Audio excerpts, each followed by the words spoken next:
Codex was built in less than 7 weeks with around 630,000 public PRs in 53 days. How did that happen so fast? And you led it. A coding agent that would work in the cloud, completely async, that you didn't need to supervise other than prompt well, and then you would look at the PR and decide whether you wanted to merge it or not. And now in this world, we want more impactful code and software, as you mentioned. How would you want education be? Because if Codex becomes, or like AI assistant and vibe coding becomes the default way of coding, how would you want bootcamps or education in the world of computer science be? And what would you improve from your education journey? But there isn't a single person on the team who doesn't use Codex. Is there any feature that you're scared to release because it might be too powerful for a coding agent?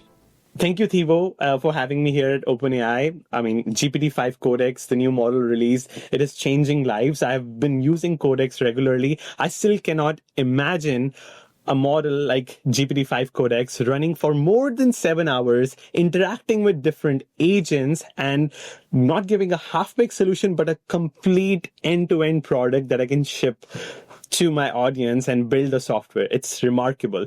And today my goal is not to just talk about benchmarks. People can look it up. And it's the feat of OpenAI is remarkable. What I really want to learn from you today, what I want audience to take out of this podcast is how they can use GPT-5 Codex and Codex ecosystem to make amazing products, and how close we are towards AGI. So hi, Thibault, I will let you introduce yourself.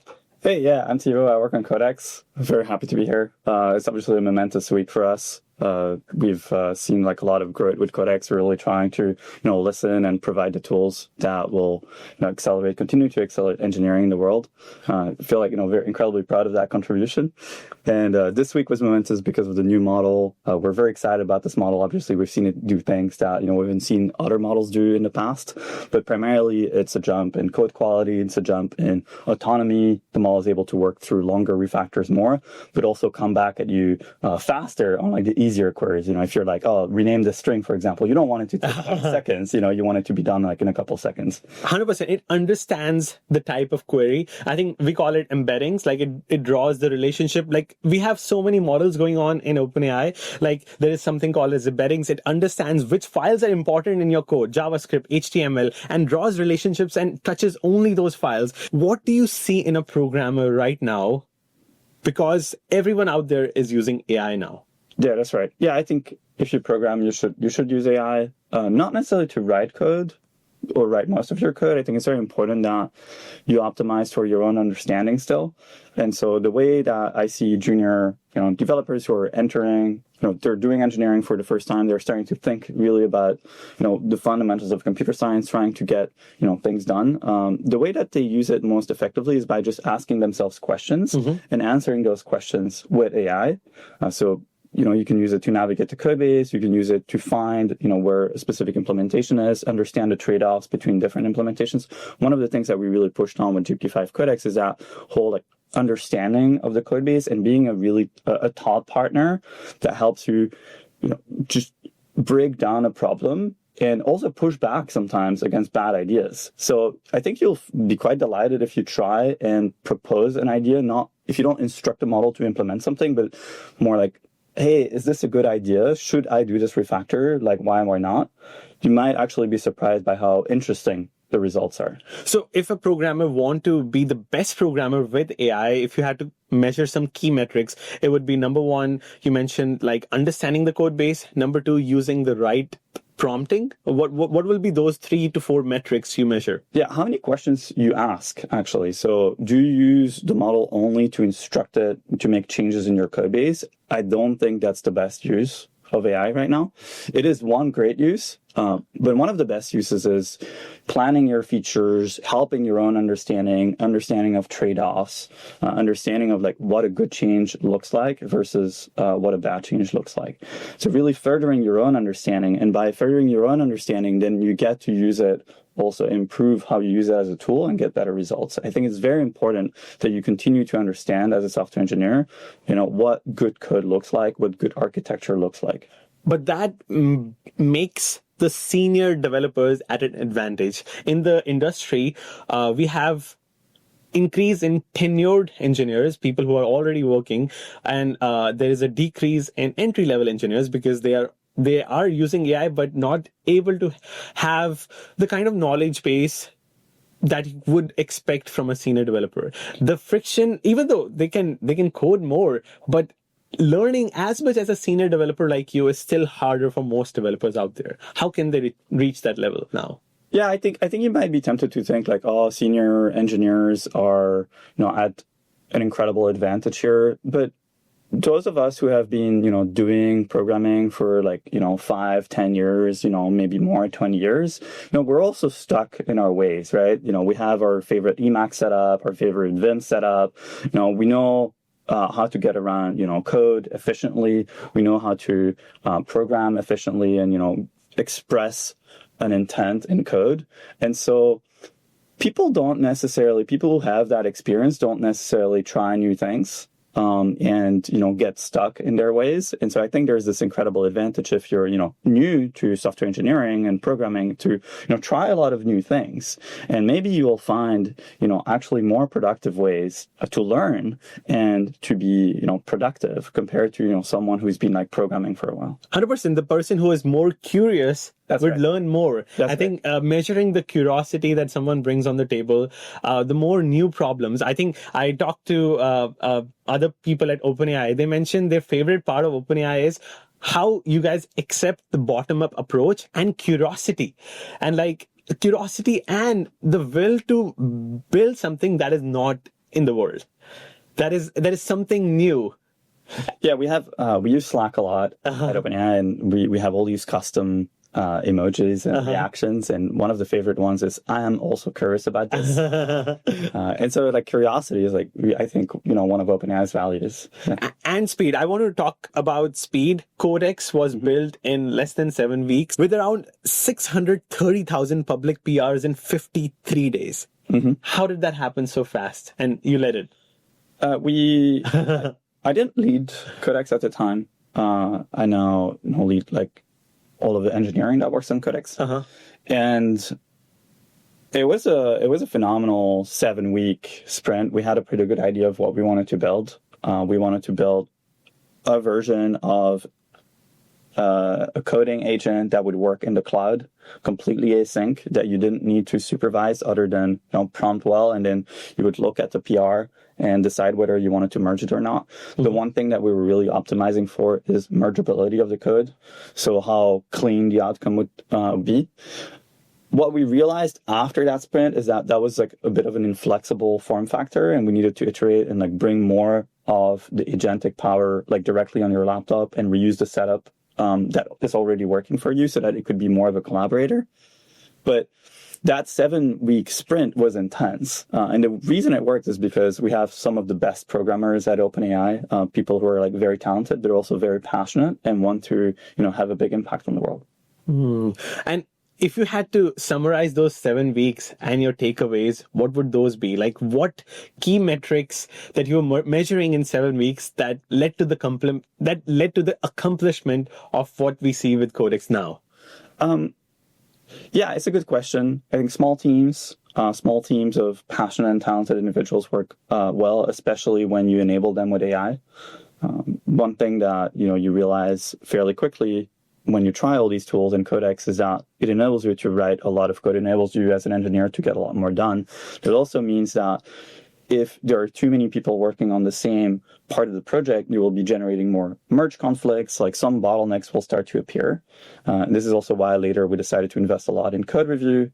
We're investing in ways to enable Codex to tackle merge conflicts, for example, and we're systematically looking at the bottlenecks. But I think what made this 7-week sprint work is that we had high conviction in what we wanted to build. We knew we had good models. We knew this was possible. And we had built a few prototypes actually internally first. So we had iterated quite a bit. And then we just decided this is what we want to build. And we have conviction that, this is roughly what it will look like. So lean team and actually having the conviction. But along with that, I want to know how much AI you guys use to to actually build Codex. So for example, when I talk to other teams like Cursor, they spend $1,000 plus on credits for GPT-5. Right now, they are intensely using GPT-5. I met them last week. So how much AI you guys use? Because there's a line between relying on AI when they code completely in an agentic way, relying on AI, they spend that much money. So how much AI is being used to build Codex? Yeah, I think if you were to walk around the floors here of OpenAI, you would see Codex, be like on people's like right screens or left screen. And it's just this collaborator that everyone, like most people are relying on, especially through code review. Codex reviews most PRs at OpenAI. And so it's sort of like safety net and is capable of like finding like these critical flaws and raise them before a teammate actually even needs to go and like review the code. And that's quite exciting. So everyone benefits from Codex at OpenAI, and then proactively uses Codex, the majority of people. Inside our team, we use the exact same models that we have publicly because we want to feel like exactly the same thing that our users are feeling and understand like the limitations of the model and like how we can improve them. But there isn't a single person on the team who doesn't use Codex. 630,000 PRs merged in 53 days. Do you think which part of the PR process, coding to shipping, where AI has revolutionized the culture and coding culture at OpenAI the most? At OpenAI, I would say our most successful use is with finding tricky bugs and fixing them like proactively, and then code review. Code review is universally loved at OpenAI just because of like how in depth the code reviews are.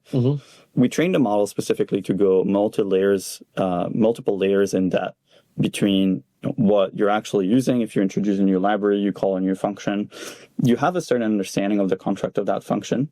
But then, maybe there is something somewhere in the implementation where the actual way that the code is going to behave is different from the way that you intended it. And therefore, you have a mismatch in what you understood the contract to be and the actual behavior of the code. So we trained the model specifically to reason in a very complex way about the contract and the actual behavior, and to raise this as a finding if it concludes that, there is a mismatch. And this is something that takes an engineer like hours to do if, you were to pull the code and look through all the dependencies and then the sub-dependencies of those dependencies. And so this is an incredible time saver for the company. Totally, like changing a function and not just understanding that function from like the code point of view, but also its implementation and how it changes the entire system, how it changes the entire user experience. And if AI is able to understand that so well, that's where it's actually revolutionizing. You can basically, as it's running for 7 hours, you can basically test 7 different versions or like hundreds of different versions of a function and its implementation its own ways, right? Yeah, there's a lot you can do. You can definitely use multiple Codex instances to do parallel work. The way that I see people be the most successful, though, is by just carefully thinking about what they want to build and like work with a single Codex instance. I think this is really where it's working the best right now. You can definitely try and do like a lot of work in parallel, but the context switching is also like a little bit rough.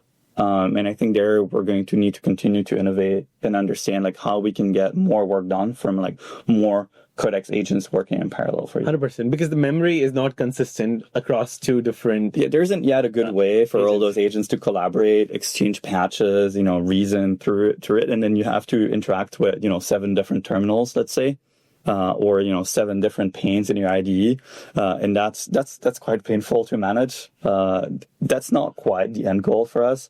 We would love for it to be like way more seamless for you to, manage multiple coding agents. When you were starting out as a developer and you've done your PhD, in what part of your journey in the history of your coding you think Codex would have revolutionized your learnings in the past or your work, which maybe you could have done PhD faster? What do you think? Because I see so many folks. I met someone who has done PhD in 1 year. The learnings are accelerating. Yeah. I didn't do a PhD, so I abandoned my PhD after 2 weeks. I decided I would rather do a startup instead. I was in Belgium at the time. And I think the way Codex would have revolutionized my learning journey is by helping me understand and learn languages faster. It's quite delightful these days to learn with Codex. A lot of engineers on my team were new to Rust, and they were able to pick up Rust thanks to Codex and be like very effective programmers in, what is like, it's a very complex, like system level language. And despite that, by being enabled with, an incredible collaborator like Codex, they're able to pick up the language much faster. So I think I would have benefited a lot from that. I would have benefited also from, getting to try out ideas much faster. It's incredible to have an idea and then have it realized like a couple of minutes later. So you're like, oh, maybe I could be implementing it this way. Like, what do you think? Should we do that? And then, Codex just does it. And then you get to just, look at the result, try it out, iterate a little bit. So I had a ton of ideas, like 10, 15 years ago when I was getting started. And I would have just tremendously enjoyed, being able to realize my ideas, much more quickly. Like sometimes it took me, weeks to realize like an idea. I remember implementing this like 3D physics engine when I was just getting started. And it was incredible, painful process. You're refactoring the language, let's say Java to Kotlin, that used to waste time of so many developers. And now you can save that. And also like visualizing your work in physics, you could have saved that. And other question here would be, if you have to go back in your developer days and give yourself Codex as a tool, how different your career would have been? It's an interesting question. It's very hard to imagine, it turning out, differently from, where it's at now. Like I'm having the best time working on Codex. OpenAI is an incredible place to work at. It's like feels very magical. I wouldn't want to imagine like, any other like path really. But I think, maybe, if I had Codex, obviously like things would have happened faster. I would have been able to build Codex faster. I would have been to build, other things faster. And especially at university, like I skipped like a lot of classes. I wasn't that interested. I was just mostly building and consulting like for large banks at the time in Belgium. And it's incredibly, it's remarkable, the code bases that they're dealing with. It's like very old code from, 20, 30 years ago, written obviously by programmers who are not at the company anymore.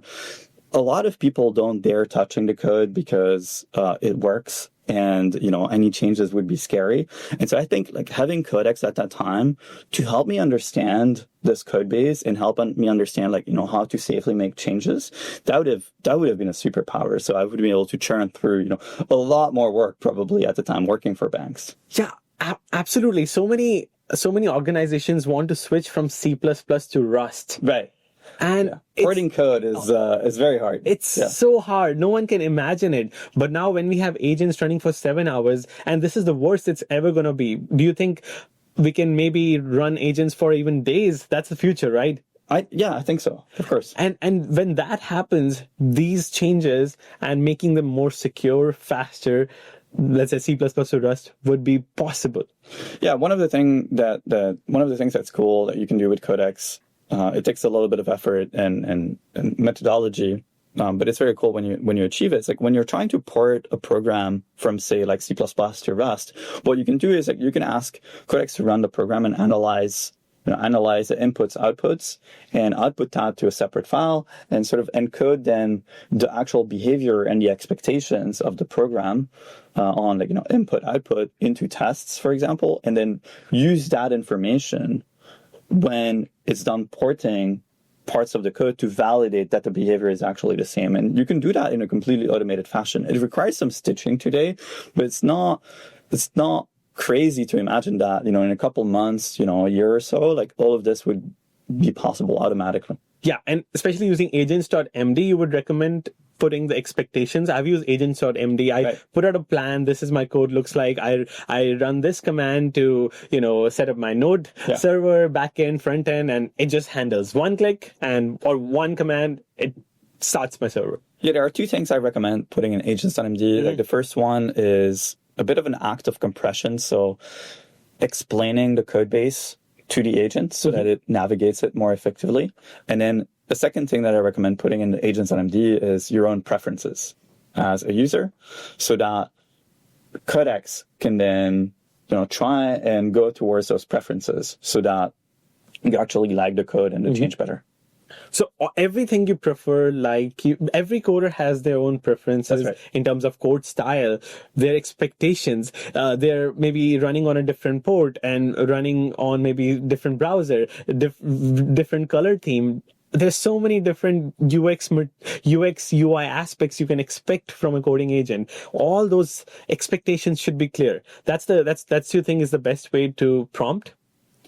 Yeah. So I think there's this thing where, if you think a little bit about, coding models, there is, maybe you would think, oh, it's all going to generate the same cookie cutter code for everyone. But that's not a world that, I personally want to live in. That's not what we're optimizing for. We want to maximize your own, preferences, your own creativity. And it should write code the way that you want it. And so it should enable you. It should be like a multiplying effect over, what you would, be able to do normally, and not just present to you like, the textbook code that, would be the same for everyone. And so Agents.md allows you to have this steerability where you can, tell Codex what you prefer and like how you would like things to get done. The biggest complaint people about all AI-based coding agents or vibe coding that learnings have reduced for young developers. For senior developers, it's more than easy than before. But how can someone code using Codex while optimizing for learning as well? Yeah, I think if you go back to like, what is learning? Like, how do you learn? I think it goes a lot. What it gets down to is like asking yourself questions and being curious and trying to reach like a new level of understanding that you didn't have before. So, and I don't think you reach that understanding by delegating the work to Codex or a coding agent. I think it's very tempting when, you're just getting started to say like, oh, I want to build this app, go and build this app for me. And then you didn't really understand anything. You just have an app. I think what's really cool is using Codex to challenge yourself and to improve your own understanding. So I really recommend, if you're getting started, to just ask Codex questions like, hey, how does this work? What's a good library? Again, what is the difference between Angular and React? What is the difference between React and Next.js? How do I host a website? Why is this slow? Can you break it down for me? How could I learn more about this topic? And I think you would be very surprised how helpful Codex can be by, just being this really good collaborator. And absolutely. And if you're not able to ask good questions, even writing a prompt, tell me, how can I write good questions like the 1% AI user? I do this prompt a lot, and it gives me so many good, curious questions, and it just asks that again. Yeah. So if you don't have good questions, you can ask, you can ask Codex to come up with good questions. Yeah. And then, just go deeper and deeper. And challenge yourself and really try and like recognize when, do you actually understand what's going on? And if you don't, just dig a little bit deeper. There's never been a better time to learn than today. It's like before, you would have to like bug your friend and, they would have to be available. And like, maybe, you're just like thinking about something at like, 2 a.m, just because you happen to be awake and like trying to hack on something. But, Codex is like always there and like, ready to help. So it's just an incredibly cheap way to learn. Codex feels like, autocomplete on steroids. So what's the biggest leap under the hood that people don't realize that we have reached? Yeah, so the big leap from autocomplete to an agent like Codex is that, Codex actually will do the work and explore its environment and use tools. So when you give Codex a task, it will, reflect on, how to achieve that task, but it will not necessarily think about, here is the code that I need to change, because you can give Codex a task on a code base that is like very large, that wouldn't possibly fit in its context, or, that requires taking some actions, such as like running a server and measuring like performance, or looking at logs, for example. So Codex will like start to explore its environment and, use tools to do that. And then over time, Codex built up its own understanding of like how to achieve the task and then achieves the task by making a few changes. And so the big leap is that it's not, input and then, just here's the autocomplete and this is like the one thing that comes out. It's like it actually goes and acts in the world in order to achieve the goal. That can be called measuring success. If there's a success measure for your project, you can measure with Codex, whether it's latency, whether it's, product working fast as expected. So it comes to the same point of clearing or of writing clear expectations.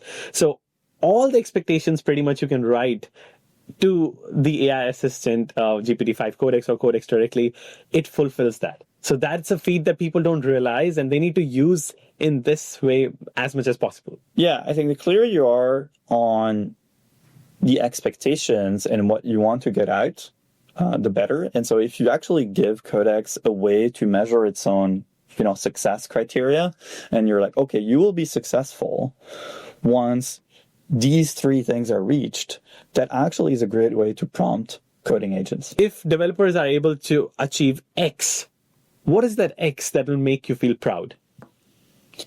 I think collectively what we're trying to do is enable more things to be done in the world, and through that, be like a way for more people to benefit from AI. And software is like one of the big ways these days in which we generate value, for humanity. Like if you look at, most of the successful companies that were created over the last 10 years, I don't think, any of them don't use software. Like in one shape or form, like most of those companies like use software. And so Codex can help us like get more done, but it's not necessarily about writing more code. What we're very excited about is, can we get things done better? Can we improve existing code? Can we make it more performant? Can we make it more elegant and more general purpose? I think a great contribution is not necessarily to produce more code, but to produce better code that is more effective at, having an impact on the world and the people.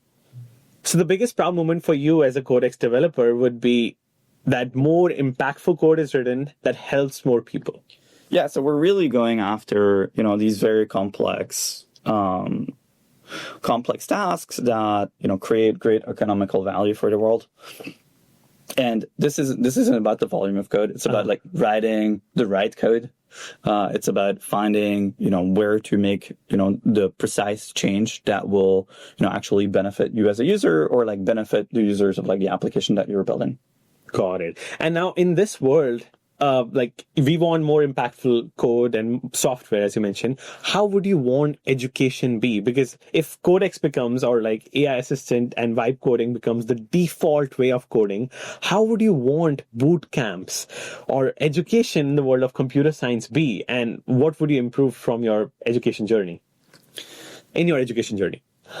Yeah, I think for bootcamps, it would be silly, I think for them to not use AI. I think everyone needs to learn to use AI. Like if you're starting to learn to code, you're going to have a much better time by having like a little collaborator in your pocket, a little collaborator on your laptop that you can ask questions that, can help you, make edits faster, help you, like, validate your understanding faster and like, get more done.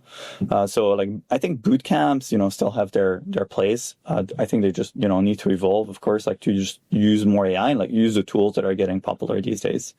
And, this continues to evolve like very fast. Like these tools did not exist 6 months ago.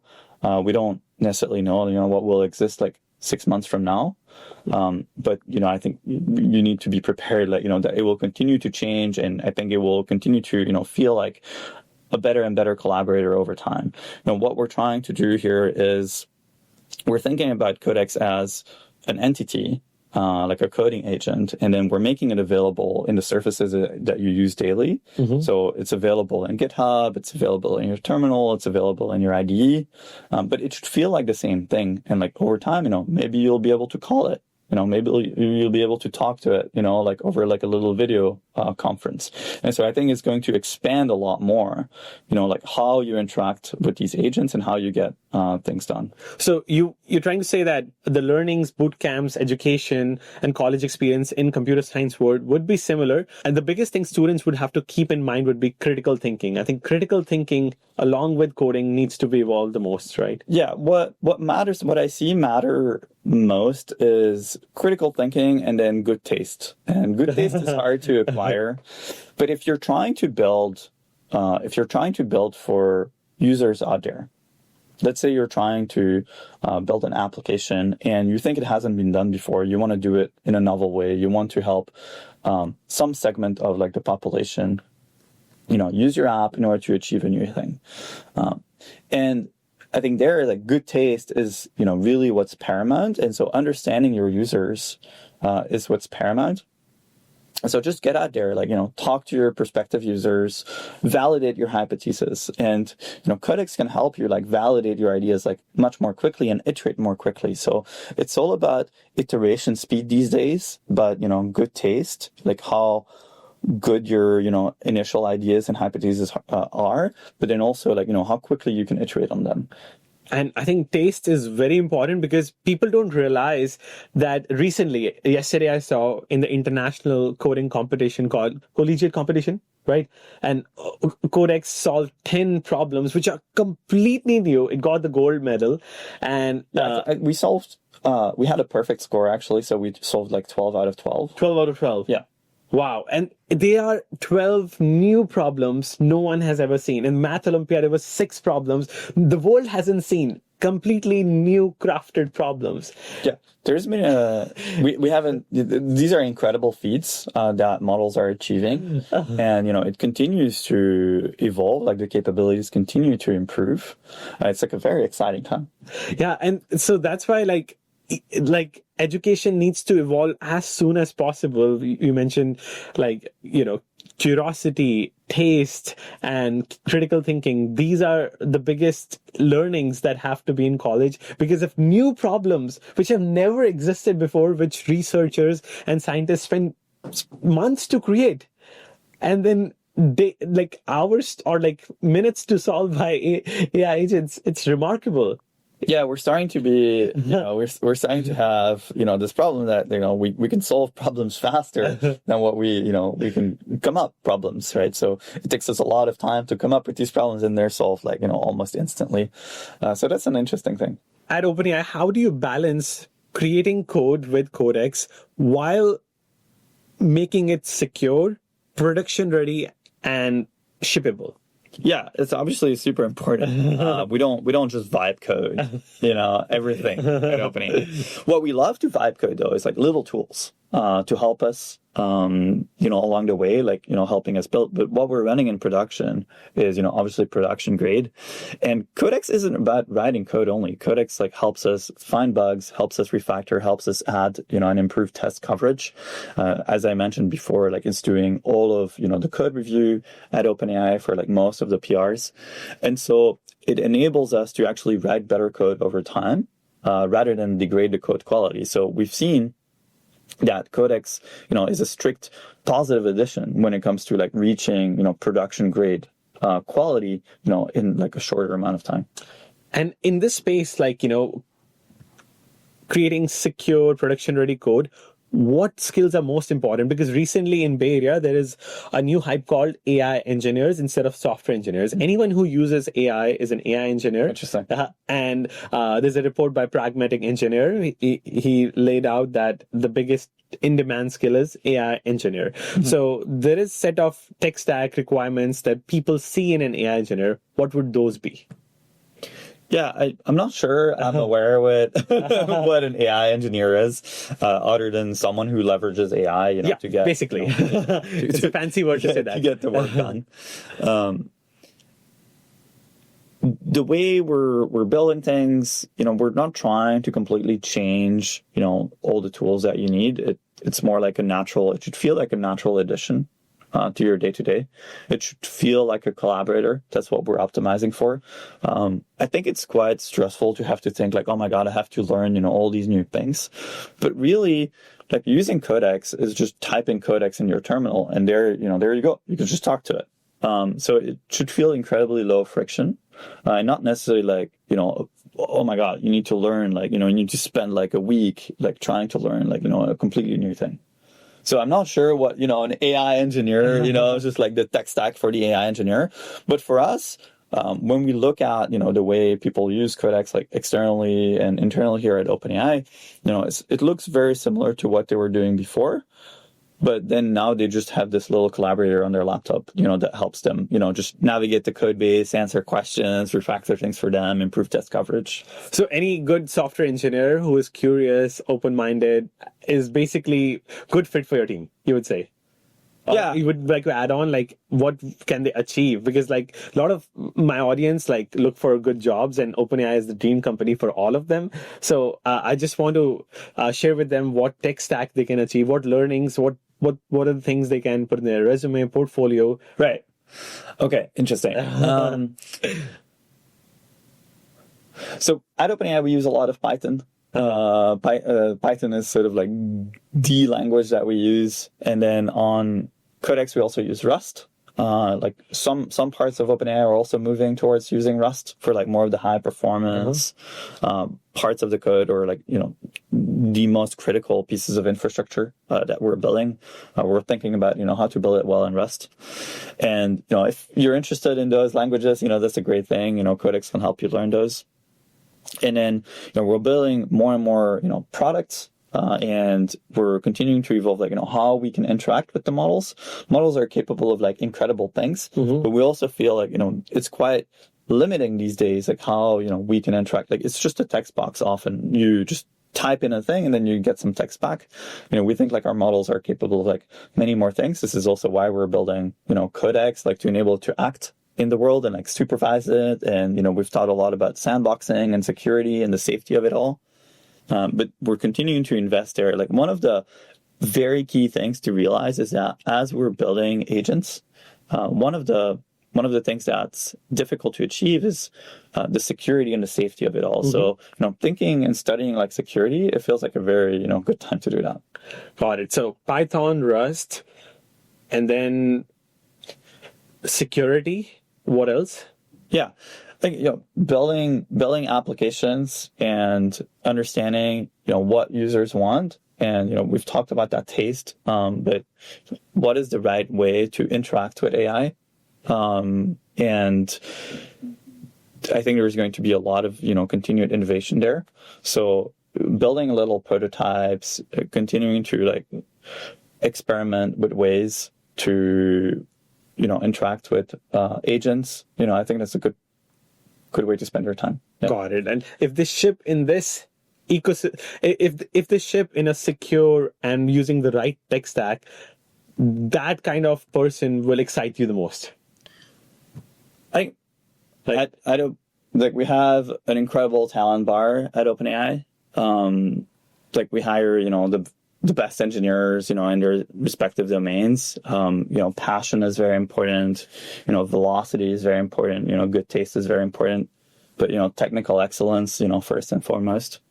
One of the terms that we have coined, and, I don't think we coined it, but one of the terms that we use at OpenAI is like, being AGI pilled or AI pilled. And I think that AI pilled means that you understand that the capabilities of models are going to continue to improve, and therefore creating rigid structures around the current capabilities of the models is actually harming, your product. You should be designing your product and your primitives in a way where you allow it to scale together with model capabilities, and really internalizing that as, learning is, a very successful, it's an important skill to have. And like one skill that I look for, in every engineer that I have on the team. So I think far-fetched goals are very important, because if scaling laws and like models are improving every single day, and then if we have far-fetched goals, how we want to evolve and catch up with the future. That's biggest ambition to have. Yeah, understanding when the scaffold that you have created and the system around the model that you have created, like understanding when it's helping the model short term versus when it's going to become like actually a limitation if the model capabilities were to improve. Is there any feature that you're scared to release because it might be too powerful for a coding agent? Scared to release, yes. So what we're seeing is the models are getting more and more autonomous, capable of doing more work over longer periods of time. And this is something where we want to be very careful that humans are always able to supervise, what the model is doing, so that, it's also all the set of actions are safe. Running models with, full access of your laptop, your full set of permissions, internet access. And that is something that, is very powerful. It gives a lot of control and power to the model. And so we're definitely, paying a lot of attention to how autonomous and how much, impact our models can have in the world. It's a two-sided, there are two faces of the same coin, right? It's like more autonomy can allow you to create incredible economical value, but it can also, create some unintended consequences and damage. So, this is one of the things that we're spending a lot of time thinking about right now. That's an incredible insight, because it's like autopilot with human supervision. That's extremely important. So say it's running overnight and you're sleeping, you don't want to you don't want it to go and delete all your emails, for example. So, models are going to be able to work, continuously, relentlessly, but you want to have the right mechanisms to supervise, what they're actually doing. And that's why you also mentioned security. I think right now, the developer who has security expertise along with coding expertise, they would be at an advantage. Yeah, so we're building sandboxes for the models to be able to operate in safely. Like building the right sandbox, it's a very tricky problem. Designing the right network policies, understanding when you need approvals from the user and the human in order to escalate your permissions as the agent. All of these things are sort of very complex, agent safety and security problems, which I think are going to become more and more impactful to solve. Wow, that could be an interesting question, because let's say I want to run Codex for 7 hours and I want to run in a sandbox environment and see what it does in 7 hours. What kind of rules I should set in those sandbox environment, thinking about the security? Yeah, so restricted to, for example, you can restrict it to only read and write to part of your file system, to run without internet access, to only be able to execute a limited set of safe commands. By default, Codex comes with safe defaults, which allow you to run Codex, and it's not going to be able to cause harm. But you can also run it outside of the sandbox. When you run it outside of the sandbox with full internet access and no supervision, we still recommend that you actually watch what it's doing, so that you don't have unintended consequences. But yeah, restricting access to the file system to a reasonable subset, restriction access to internet, this is a good starter. But primarily already the Codex defaults, they can allow you to run, Codex autonomously for hours without, suffering unintended consequences. That's very refreshing. Could Codex one day accidentally invent a new programming languages the way humans have created, objective programming languages and function programming languages? Yeah, object-oriented programming or functional or any other paradigm. That's an interesting question.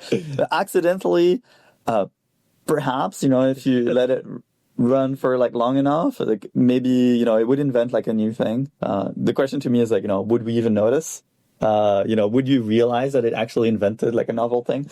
What we're seeing starting from O3 is that our models have, really enabled like new scientific discovery. And, if you think about, scientific discovery, like in physics, chemistry, biology, like, computer science, it's all the same. It goes through the same process of like, iteration and, trying new things and like reflecting and like, developing your idea up to the point where it's like you realize like it's a new insight that maybe nobody has like proven or gotten to before. And this is one of the things I'm most excited about that the models will be able to do is like enable us to discover new things as humans, as society, and like further like scientific discovery, not just for computer science, but for every scientific field out there. Yeah, and this is so remarkable. It's not normal that we are achieving that now, because it was a far-fetched goal when OpenAI GPT 3.5 was released. That's right. And now we're talking about it. That's right. Yeah, and like it's not just creating its own programming languages, it can create its own compiler, but actually it may do it, but it might do for discovery. That's right. And what we're seeing as well is, it sort of feels like inevitable, right? Where we have, more compute coming online in the world, like the models are getting smarter, but they're also getting faster. And so, things that were possible like a year ago where, we were already enabling like scientific discovery then, it's like, it's only getting easier and easier and easier, over time. And so I think there's going to be this abundance of like new insights and discoveries in the future. And it's going to be about, how do we leverage those new insights? I think at some point we're going to have like so many new insights that it's going to be like, which ones are the ones to actually, focus on? What scientific discovery you would want one day from the models? There's so much, but I think primarily like around, health, like material sciences as well, like, enable us to build, more things in like more ecological ways, to take good care of like, the planet. We have like one planet. So any advances there, I think is like, would be like a great one. Awesome. Thank you so much, Thibault. It was wonderful talking to you. Absolutely. I really enjoyed. This is an exciting feat we are at, and thank you for having me. Thank you.